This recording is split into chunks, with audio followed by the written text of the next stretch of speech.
அகிலம் நியூஸ் நேயர்களுக்கு வணக்கம். அகிலம் நியூஸின் இன்றைய நாளுக்கான தலைப்புச் செய்திகள். 2025 கல்வி பொதுத்தர ஆதார சாதாரண தர பரீட்சை நாட்களில் ஏதேனும் அவசர அனர்த்த நிலைமைகள் ஏற்பட்டால் அவசர இலக்கங்கள் அறிவிக்கப்பட்டுள்ளது. அனர்த்த முகாமைத்துவ மத்திய நிலையத்தின் பணிப்பாளர் பிரதீப் கொடிப்பிலி இதனை தெரிவித்துள்ளார். பரீட்சை நிலையங்களுக்கு செல்ல முடியாத அல்லது பரீட்சைக்கு செல்வதில் சிரமம் ஏற்பட்டால் தொடர்பு கொள்ள நேரடி தொலைபேசி இலக்கங்களாக 0113666820 0113666800 0113666813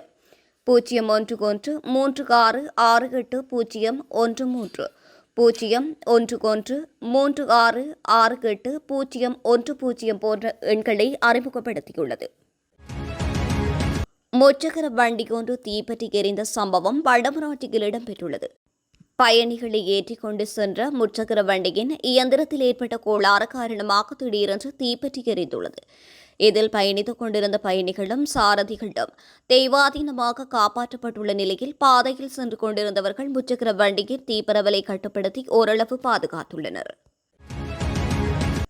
இலங்கையின் தேசிய மற்றும் மாகாண பாடசாலைகள் நிலவும் சிங்களம், தமிழ் மற்றும் ஆங்கிலம் மொழி மூல ஆசிரியர் வெற்றிடங்களுக்கு திறந்த அடிப்படையில் ஆட்சேர்ப்பு செய்வதற்கான போட்டிப் பரீட்சை நடத்தப்படவுள்ளது. காங்கேசன்துறை கடற்பரப்பில் எல்லை தாண்டி மீன்பிடிப்பில் ஈடுபட்ட 25 மீனவர்கள் 2 படகுகளுடன் கைது செய்யப்பட்டுள்ளனர். கைது செய்யப்பட்டவர்கள் மேலதிக விசாரணைகளுக்காக காங்கேசன்துறை கடற்படை முகாமிற்கு அழைத்து செல்லப்பட்டனர். இந்திய பிரதமர் நரேந்திர மோடியின் விசேட அழைப்பிற்கு இணங்க AI இம்பேக்ட் சமிட் 2026 மாநாட்டில் பங்கேற்பதற்காக ஜனாதிபதி அனுரகுமார திசாநாயக்க இன்றைய தினம் மாலை இந்தியாவிற்கு விஜயம் செய்கின்றார். செயற்கை நுண்ணறிவை மனித குலத்தின் நன்மைக்காக பொறுப்புணர்வுடன் பயன்படுத்துவதை நோக்கமாக கொண்டு இந்திய பிரதமர் நரேந்திர மோடியின் தலைமையில் இந்த மாநாடு நடைபெறவுள்ளது. இந்த மாநாட்டில் ஜனாதிபதி அனுரகுமார திசாநாயக்க எதிர்வருகின்ற 19ஆம் தேதி உரையாற்றவுள்ளமை குறிப்பிடத்தக்கது. சுற்றுலா, உற்பத்தி மற்றும் விவசாய துறைகளில் மூலோபாய மேம்பாட்டு திட்டங்களின் முதலீடுகளுக்கு 10 ஆண்டுகள் வரையில் வரிச்சலுகைகளை வழங்குவதற்கு அரசாங்கம் முடிவு செய்துள்ளது. நிதி பொருளாதார ஸ்திரத்தன்மை மற்றும் தேசிய கொள்கைகள் அமைச்சர் என்ற வகையில் ஜனாதிபதி அனுரகுமார திசாநாயக்க இந்த அறிவிப்பை வெளியிட்டுள்ளார். இந்த உத்தரவின் கீழ் $50 மில்லியன் முதல் $300 மில்லியன் வரையிலான முதலீடுகளுக்கு வரிச்சலுகை பொருந்தும் தகுதியான திட்டங்கள் குறைந்தது 50 உள்ளூர் வேலைகளை உருவாக்க வேண்டும் என்று நிதி பொருளாதார நிலைப்படுத்தல் மற்றும் தேசிய கொள்கைகள் அமைச்சகம் தெரிவித்துள்ளது. தகுதி வாய்ந்த முதலீடுகளுக்கு 5 முதல் 10 ஆண்டுகள் வரையிலான நிறுவன வருமான வரி விலக்குகள் வழங்கப்படும் என்றும் தெரிவிக்கப்பட்டுள்ளது.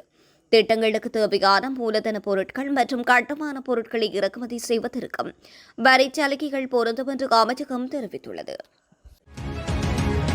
இலங்கையில் மரண தண்டனை விதிக்கப்பட்ட உள்நாட்டு மற்றும் வெளிநாட்டு பிரஜைகள் 817 பேர் சிறைச்சாலையில் உள்ளதாக நீதி மற்றும் தேசிய ஒருமைப்பாட்டு அமைச்சகம் தெரிவித்துள்ளது.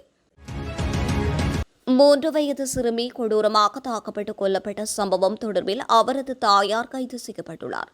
கொழும்பு மத்தேகொட மாகம்மன சபை மாவட்டத்தைச் சேர்ந்த நபரே இவ்வாறு கைது செய்யப்பட்டுள்ளதாக காவல்துறையினர் தெரிவித்துள்ளனர். ஆரம்பத்தில் சிறுமிக்கு ஒவ்வாமை ஏற்பட்டுள்ளதாக கூறி குறித்த தாய் சிறுமியை கொழும்பு கோமாகம மருத்துவமனையில் அனுமதித்துள்ள நிலையில் சிறுமி சிகிச்சை பலனின்றி உயிரிழந்துள்ளார். இருப்பினும் பின்னர் நடத்தப்பட்ட பிரேத பரிசோதனைகளில் இது வெறுமனவே ஒரு மருத்துவ நிலை அல்ல, மாறாக ஒரு கடுமையான தாக்குதலால் ஏற்பட்ட கொலை என்பது உறுதி செய்யப்பட்டுள்ளது. இதன்படி இந்த குற்றத்திற்கான முக்கிய காரணம் அந்த பெண் தனது புதிய கணவரை தந்தை என்று சிறுமி அழைக்க மறுத்ததே ஆகும். கைது செய்யப்பட்ட பெண் தனது சட்டப்பூர்வ கணவரிடமிருந்து பிரிந்து சுமார் 3 மாதங்களாக வேறு ஒருவருடன் வாழ்ந்து வந்ததாகவும் தெரிவிக்கப்பட்டுள்ளது.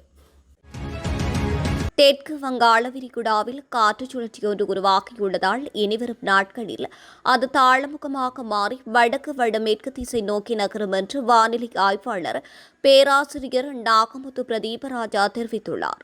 இதன்படி பிப்ரவரி மாதத்தில் இத்தகைய தாழ்முக நிகழ்வுகள் தோன்றுவது மிக அரிதாக இருப்பின் இன்றைய தினம் முதல் வடக்கு மற்றும் கிழக்கு மாகாணத்தின் பல பகுதிகளுக்கும் மழை கிடைக்க வாய்ப்பு உள்ளதாகவும் அவர் குறிப்பிட்டுள்ளார். இதேவேளை ஊவா, மத்திய, வடமத்திய, மேல் சப்ரகமுவ மற்றும் தென் மாகாணங்களுக்கும் இம்மழை நாளை முதல் எதிர்வருகின்ற 24ஆம் தேதி வரையில் பரவலாக கிடைக்கும் என்று எதிர்பார்க்கப்படுகின்றது.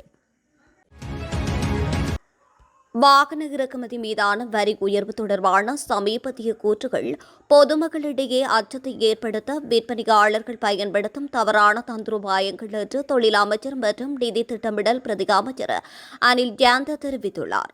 வரி வசூல் புள்ளியில் ஏற்பட்ட மாற்றத்தினால் வாகன விலைகள் உண்மையில் குறைய வேண்டும் எனவும் அவர் சுட்டிக்காட்டியுள்ளார்.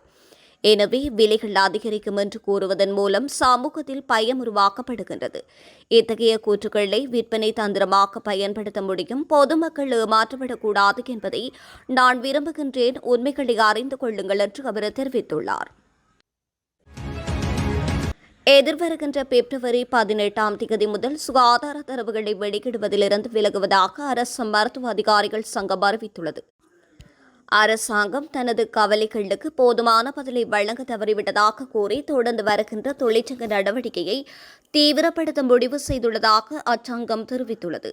அத்துடன் சுகாதார மருத்துவ அதிகாரிகளின் தலையீடு மற்றும் நேரடி மேற்பார்வையின் கீழ் மேற்கொள்ளப்படுகின்ற சமூக சுகாதார நடவடிக்கைகள் குறித்த தகவல்களை சுகாதார அமைச்சகத்திற்கு சமர்ப்பிப்பதை தவிர்ப்பதாகவும் தெரிவித்துள்ளது. 2025-26 மகாபருவ நெல் கொள்முதல் திட்டத்திற்கான பொருத்தமான விலைகளை அரசாங்கம் அறிவித்துள்ளது. அரசாங்க தகவல் திணைக்களத்தில் தற்போது நடைபெற்று வருகின்ற செய்தியாளர் சந்திப்பில் நெல் சந்தைப்படுத்தல் சபையின் தலைவர் இந்த விடயத்தை விளக்கியுள்ளார். இதன்படி 1 கிலோ கீரிச்சம்பா அரிசி ரூபாய் 140 விலையிலும், 1 கிலோ சம்பா அரிசி ரூபாய் 130 விலையிலும், 1 கிலோ நாட்டரிசி ரூபாய் 120 விலையிலும் கொள்முதல் செய்யப்பட உள்ளன.